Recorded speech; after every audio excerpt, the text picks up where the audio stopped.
ចាសូមជម្រាបសួរមិត្តភ័ក្តិនៅក្នុងបណ្ដាញសង្គមទាំងអស់គ្នាថ្ងៃនេះខ្ញុំចង់ចែករំលែកការសន្ទនាជាភាសាអង់គ្លេស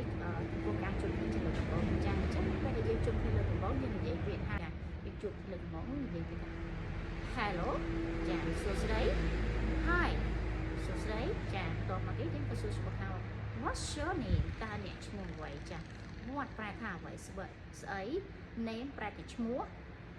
your របស់អ្នកអញ្ចឹងយើងបូកបញ្ចូលគ្នាទៅ What's your name ប្រែថាតើអ្នកឈ្មោះអ្វីដើម្បីហៅមកដៃគូរបស់យើងឆ្លើយថា example ថា I'm Jannah ខ្ញុំឈ្មោះ Jannah ចា I'm Jannah ខ្ញុំឈ្មោះ Jannah and you ចឹងអ្នកវិញ What's your name តើអ្នកឈ្មោះអ្វី and What's your name តើអ្នកឈ្មោះអ្វី I'm Tom example I'm Tom I'm David I'm David ចា